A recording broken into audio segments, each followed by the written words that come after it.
शमी के पेड़ के नीचे भगवान शिव अपने अड़भंग स्वरूप में विराजमान होते हैं। अड़भंग स्वरूप कैसा?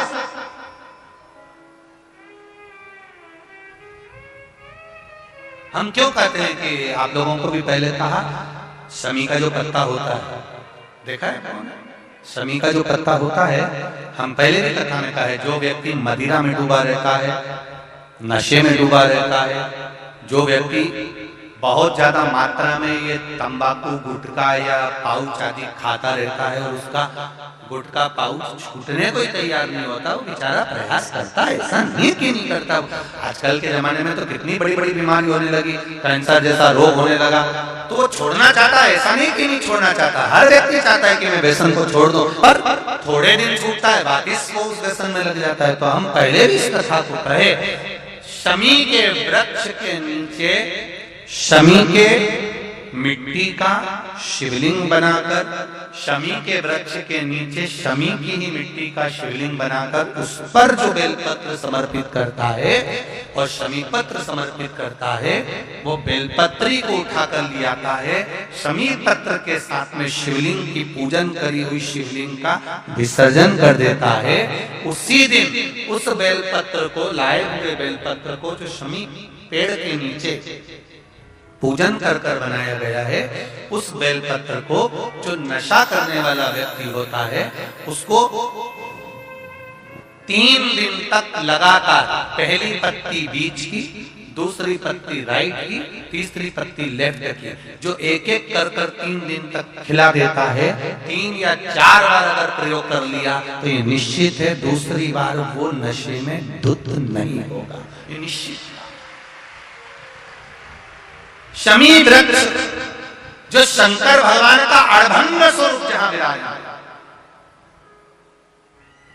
थोड़ा मदिरा पान करने वालों के लिए, व्यसन करने वालों के लिए, थोड़ा गलत कर्म करने वालों के लिए थोड़ा सा और बहुत जरूरी है। मेरा नवयुवक बेटा बेटियों से निवेदन रहा है और आज फिर कहता है, आप तंबाकू खाते हो, आप गुटखा खाते हो, आप पाउच खाते हो, आपसे निवेदन है ये समझ लीजिए कि आप मौत की सीढ़ी पर अपना पांव रखना प्रारंभ कर दिए हो और मौत की सीढ़ी पर पांव रखा और कभी भी कोई बड़ी बीमारी आपको किसी भी समय पर घेर सकती है। एक बात बहुत ध्यान से उतारना, मेरे बेटा बेटियों से निवेदन, नवयुवक बच्चों से निवेदन, युवान बेटा बेटियों से निवेदन है, हम सुपारी खाते हैं या कोई सामान खाते हैं, बार बार हमारा गाल कटता जाता है, फिर ठीक होता है, फिर कटता है, फिर ठीक होता है, फिर कटता है, दांत में, जबड़े पर और गाल में झार झार सी पड़ने लगती है। धीरे धीरे धीरे धीरे 10 साल, 15 साल, 20 साल, 30 साल बाद वहां फिर घाव उत्पन्न होने लगता है। अच्छा, कई लोग कहते हैं कि पुराने लोग भी तो खाते थे, तो पुराने लोग ये तंबाकू या गुटखा नहीं खाते थे, पुराने लोग पान खाते थे, बीड़ा खाते थे। पान में चूना लगता था, कत्था लगता था और पान में एक तंतु होता है बीच का, वो तंतु एक ऐसा होता है जो अंदर बीमारी को पनपने नहीं देता। इसलिए जो बुजुर्ग लोग जो पान खाने वाले होते हैं, केवल जो पान का सेवन करते हैं, उनको कभी ये बड़ी बीमारी का रोग सताता नहीं है। और जो ये नया नया पाउच आता है जिसपे तुमने देखा होगा, उस पे कैंसर का फोटो भी बना रहता है, ये नए नए पाउचों पर कभी तुमने देखा कि पान पर फोटो बना हुआ है, पर पाउच पर, गुटके पर उसका समझो।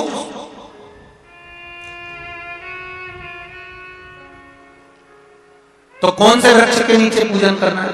जम के बोलिए जरा, जम के बोलो जरा, शमी वृक्ष के नीचे। रायपुर वालों को जो कथा मिली है, बड़े ध्यान से सुनना ये कथा, बड़े आनंद के साथ मिली हो। जितने लोग आस्था चैनल पर सुन रहे हैं, जितने फेसबुक पर सुन रहे हैं, और यहाँ लाखों की संख्या में लोग बैठे होंगे, कई लोग तो अपनी अपनी टीम के ऊपर, छत के ऊपर चढ़ के बैठे हैं, कोई ट्रैक्टर पर, कोई गाड़ियों पर, कोई खंभों पर चढ़ के बैठे हुए। ध्यान से, बड़े प्रेम से सुनो इस कथा को, बड़े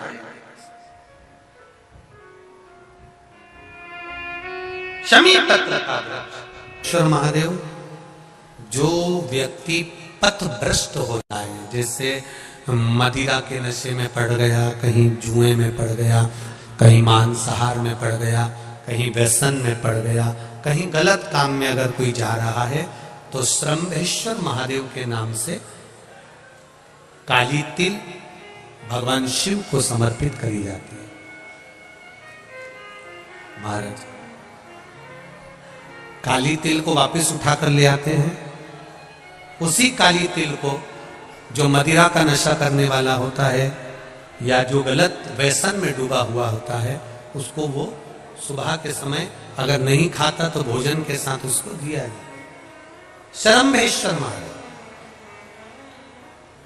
एक बेलपत्री का भी बहुत अच्छा प्रयोग है श्रमेश्वर महादेव का। मदिरा पीने वालों के लिए, मांसाहार, व्यसन में, जुए में, पेशावृत्ति में, पर नारी में, गलत जगह पर जो डूबे रहते हैं उनके लिए पहले की कथा में इसका वर्णन किया है बेलपत्री में। श्रमेश्वर महादेव, एक बार सब बोलेंगे, कौन से महादेव? श्रमेश्वर महादेव। फिर जम के बोल लो एक बार, श्रमेश्वर महादेव। जब हमारे घर में क्रोध बढ़ता है या कोई गलत कार्य में जाने लगता है तो श्रमेश्वर महादेव का हमें शरणागति लेना चाहिए, श्रमेश्वर महादेव का पूजन करना चालू कर देना चाहिए। कई लोग कहते हैं महाराज जी श्रमेश्वर महादेव का मंदिर कहाँ मिलेगा, हम कहाँ पूजन करने जाए? कहीं नहीं जाना, तुम्हारे घर के पास में जो शंकर जी का मंदिर है वहीं जाओ, उसी देवालय में, उसी मंदिर में जाओ, श्रमेश्वर महादेव के नाम से जल चढ़ाना प्रारंभ करेंगे। वो जल जो गलत संगत में पड़ा हुआ है उसका आचमन कराना प्रारंभ करेंगे, अपने आप उसकी धीरे धीरे बुद्धि सुधरना प्रारंभ हो जाएगी। ऐसा श्रमेश्वर महादेव का। कुछ स्थान हमारे यहाँ पर बड़े सुंदर सुंदर स्थान निश्चित किए गए हैं, जैसे कैंसर आदि के मरीज के लिए हम लोग पहले भी कहते हैं कि त्रिजुगी नारायण का जल बड़ा महत्व रखता है। जिसका शरीर या जिसको एक पत्र आया है कि किसी को मिर्गी का झटका आना चालू हो गया था। पत्र ढूंढेंगे तो समय थोड़ा लग जाएगा, जिसने लिखा है उसके स्मरण में होगा। जिसने भी लिखा होगा कि बीमारी के चलते चलते फिर मिर्गी आना चालू हो गई।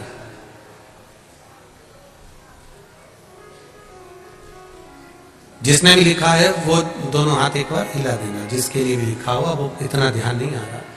तो उनको मिर्गी का झटका आना प्रारंभ हुआ। अब मिर्गी का झटका आना प्रारंभ हुआ, कई महीने निकल गए, मिर्गी के झटके बंद नहीं हुए। तब उन्होंने पत्र में लिखा है कि श्रमेश्वर महादेव का आपने जो वर्णन करा था 31 बेलपत्र वाला, गुरुजी हमने वो 31 बेलपत्र वाला प्रयोग करना प्रारंभ करा और उन्होंने पत्र में लिखा है कि मिर्गी के झटके भी बाबा की कृपा से ठीक हो गए हैं, अब कोई झटके उनको आने।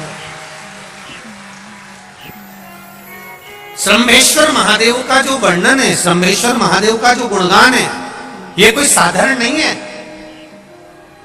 शिव महापुराण में भागवत के प्रहलाद चरित्र को लाकर रखा गया है केवल श्रमेश्वर महादेव के प्रागट्य के लिए। ऐसा श्रमेश्वर महादेव का वो। एक बार फिर आप लोग भूल ना जाओ, उसके लिए एक बार फिर से बोल लो, कौन से महादेव? श्रमेश्वर महादेव। ये श्रमेश्वर महादेव जैसे कुंदकेश्वर महादेव। कुंदकेश्वर महादेव का क्या काम है? माता पार्वती ने विदल उत्पल को मारने के लिए जो कुंदुक फेंका था, वो कुंदुक भगवान शंकर के पांव में जाकर गिरा था, तो शिव जी का नाम कुंदकेश्वर हो गया था। जब हमारे यहाँ कोई दवाई नहीं लगती शरीर में, कोई कैंसर जैसा रोग हो गया, किडनी लीवर का रोग हो गया या बीपी शुगर का रोग हो गया, शुगर लेवल में नहीं आ रही है, तो आप शंकर जी पे से जो बेलपत्र ला रहे हो कुंदकेश्वर महादेव के नाम से लाओ।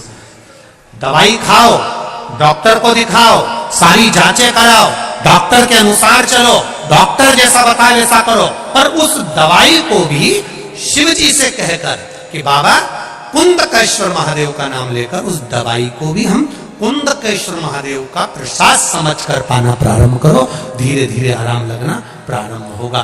कुंदकेश्वर महादेव रोग मुक्ति के लिए होते हैं और श्रम्भेश्वर महादेव, बोलो बोलो जरा जम के, व्यसन की समाप्ति के लिए। समझना इसको। जो व्यक्ति जिद्दी होता है या गलत व्यसन की ओर जाता है, गलत व्यसन की ओर, एक पत्र है नीचे रखा होगा, अगर वो माता यहां बैठी होगी तो खड़ी हो सकती है, जिसका पति बहुत शराब पीता था, इतना कि हाथे से जूते मारता, चप्पल मारता, गालियां देता, बच्चों को भी नहीं पूछता। अगर वो बैठी हो तो खड़ी हो सकती है, उसका नाम निकालना पड़ेगा, हमको ढूंढना पड़ेगा। इतना मारा ठोकी करता था, इतना गाली देता था। कुंदकेश्वर अर्थात गणेश जी के हाथ में जो कुंदुक होता है, उस कुंदुक, जो गणेश जी के हाथ में कुंदुक होता है, 7 दुर्वा, कितनी दुर्वा लेना है? दुर्वा बोलते हो, दुर्वा बोलते हो, पंजाब में क्या बोलते हैं? दुर्वा ही बोलते हैं ना। तो 7 दुर्वा, उसके पीछे के हिस्से में लाल चंदन लगाना और गणेश जी को कुंदकेश्वर महादेव के नाम से समर्पित करना। जब दुर्वा चढ़े, उस पहले तो आप कुंदकेश्वर महादेव का नाम ले लेना, जब दुर्वा गणेश जी के पास में चढ़े तब चंद्र गणेश का स्मरण कर लेना और अपने दिल की बात बाबा से प्रार्थना कर कर उस दुर्वा को चढ़ाओ। एक दुर्वा उसमें से मांग कर लेकर आओ। जिस दुर्वा को जब मांग कर लेकर आओ तो वो जो व्यक्ति नशे में धुत रहता है या गलत काम में धुत रहता है, उसको वो दुर्वा सुबह खाली पेट एक दुर्वा उसको खाने को दो। नहीं खाए तो उसको कोई भोजन आदि के साथ में उसको दो। उसका नशा धीरे धीरे धीरे धीरे वो छोड़ देगा और श्रेष्ठ बन जाएगा। कुंदकेश्वर महादेव या कुंदुक का प्रहार, कुंदुक 2-3 जगह पर काम करता है। कुंदुक का अगर आपने कभी स्मरण करा हो कुंदुक का, तो कभी, वैसे तो मेरे को लगता है कि आप लोगों ने गणेश जी के हाथ में कुंदुक देखा होगा। एक शस्त्र होता है जो एस जैसा बना होता है, जो गणेश जी के हाथ में पकड़े होते हैं। दर्शन किया है तो वो कुंदुक कहलाता है। जो बहुत चिड़चिड़ा हो जाए, बहुत अपशब्द कहना, बहुत ताने देना, बहुत गाली देना, बहुत आड़ा टेढ़ा कहना, जरा जरा सी बात में बिखर जाना, क्रोध आ जाना।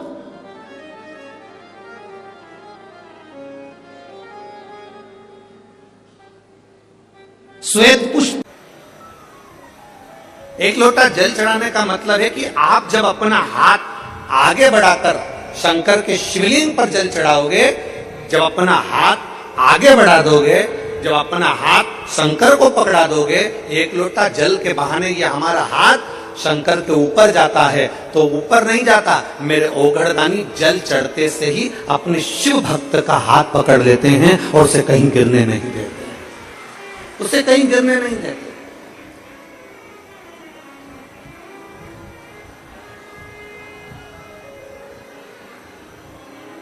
हमारे पास में कई लोग सूचना करते हैं, गुरुजी आप अपनी कथा में वही की वही भजन दोहराते रहते हो, आप अपनी कथा में वही की वही लाइन दोहराते रहते हो, बार बार इतनी कथा सुनी हमने, आपके भजन वही चलते हैं, आपकी लाइनें वही चलती है कथा में, आपके जो भजन की टिप है वो वही की वही चलती है। उसका कारण क्या है? हम पूरे शिव भक्तों से इतना चाहते हैं कि जो शिव महापुराण की कथा में भजन या एक लाइन कीर्तन की बोली जाती है, वो लाइन आप भी गुनगुनाओ। तो कभी शंकर के मंदिर में खड़े होगे तो बाबा के मंदिर में भी आपको वो लाइन का स्मरण होगा कि अंत समय प्रभु, जितने बैठे हो सब गाइए। वचन दिया तो निभाना पड़ेगा, आए ना आए प्रभु कुटुंब कबीला, अंत समय प्रभु आना पड़ेगा। हम बार बार उस लाइन को इसलिए गुनगुनाते हैं कि आपकी चित्रवृत्ति में बैठ जाए कि अंत समय में उस भोले को बुलाना, अंत समय में उस परमात्मा को बुलाना, अंत समय में उस शिव को बुलाना। और जब हम ओघड़दानी, त्रिकालदर्शी, कैलाशी, अविनाशी भगवान शंकर को भजेंगे भजेंगे, उसका स्मरण करेंगे, तो वो कैसे ना आए। कल एक कथा पर सुन रहे थे, श्रवण कर रहे थे सुखदेव जी महाराज, भगवान सुखदेव जी महाराज की कथा का आप और हमने स्मरण किया। जब हम भगवान शंकर की कथा का पवित्र स्मरण कर रहे थे, तो उसमें एक प्रसंग में 3 बातें राजा जनक जी ने, राजा जनक जी ने 3 बातें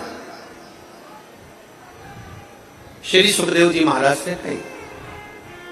उसमें एक बात राजा जनक जी ने सुखदेव जी से कही कि सबसे बड़ा आश्रम गृहस्थाश्रम होता है।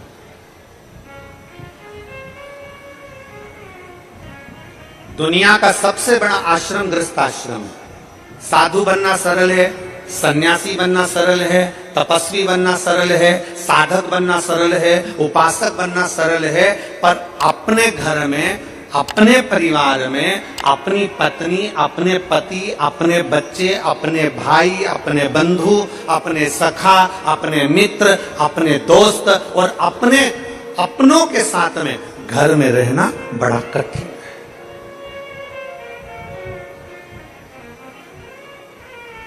साधु बन गए, घर छोड़ दिया, अकेले तो कहीं पे भी रह लो, अकेले तो तुम होटल में पड़े रहो तो तुम्हारा मन लग जाएगा, पर घर में तो रहो। घर में इधर से माता जी कुछ कहे, उधर से पिताजी कुछ कहे, उधर से पत्नी कुछ कहे, उधर से पति कुछ कहे, उधर से भाई कुछ कहे, उधर से बहू कुछ कहे, उधर से रिश्तेदार कुछ कहे, तब घर में रहना बड़ा कठिन हो जाता है। साधु बनना सरल है, तपस्वी बनना सरल है, साधक बनना सरल है, उपासक बनना सरल है, सन्यासी बनना सरल है, और गृहस्थी बनना सबसे कठिन है। दुनिया का सबसे कठिन काम है गृहस्थ आश्रम में रहना।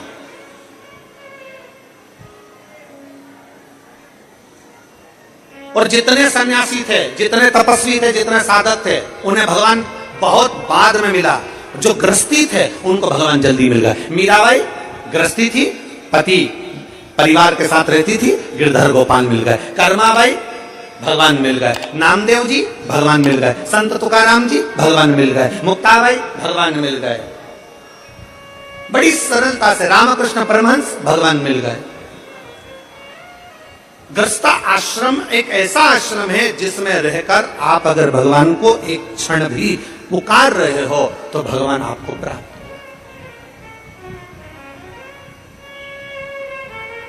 गृहस्थ आश्रम में अगर आपने परमात्मा को पुकारा, एक क्षण भी पुकारा, तो परमात्मा आपको मिल गया, भगवान आपको मिल रहा। राजा जनक जी ने सुखदेव जी महाराज से कहा कि गृहस्थ आश्रम में पढ़िए, शादी करिए। सुखदेव जी महाराज ने कहा, मैं और शादी, विवाह कैसे करूं? मैं शादी कैसे करूं?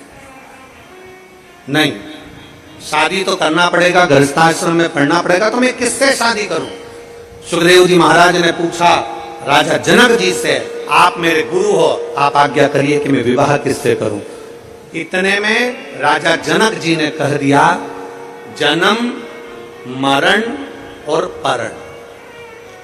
जन्म, डॉक्टर बोल भी देना कि इतनी तारीख तक डिलीवरी हो जाएगी, इतनी तारीख तक जापा हो जाएगा, पर जब तक मेरा बाबा ना चाहे तब तक जन्म नहीं हो सकता। जब तक मेरा बाबा ना चाहे तब तक जन्म नहीं हो सकता। जन्म, मरण, किसी ने हाथ देखकर कह दिया, पत्रिका देखकर कह दिया, खूब लंबी उम्र है, खूब जियोगे, 80 साल, 90 साल, 100 साल, खूब लंबी उम्र है। मालूम पड़े अटैक आया, निपट गया, बैंक का खाता बंद, चल समाप्त, चल।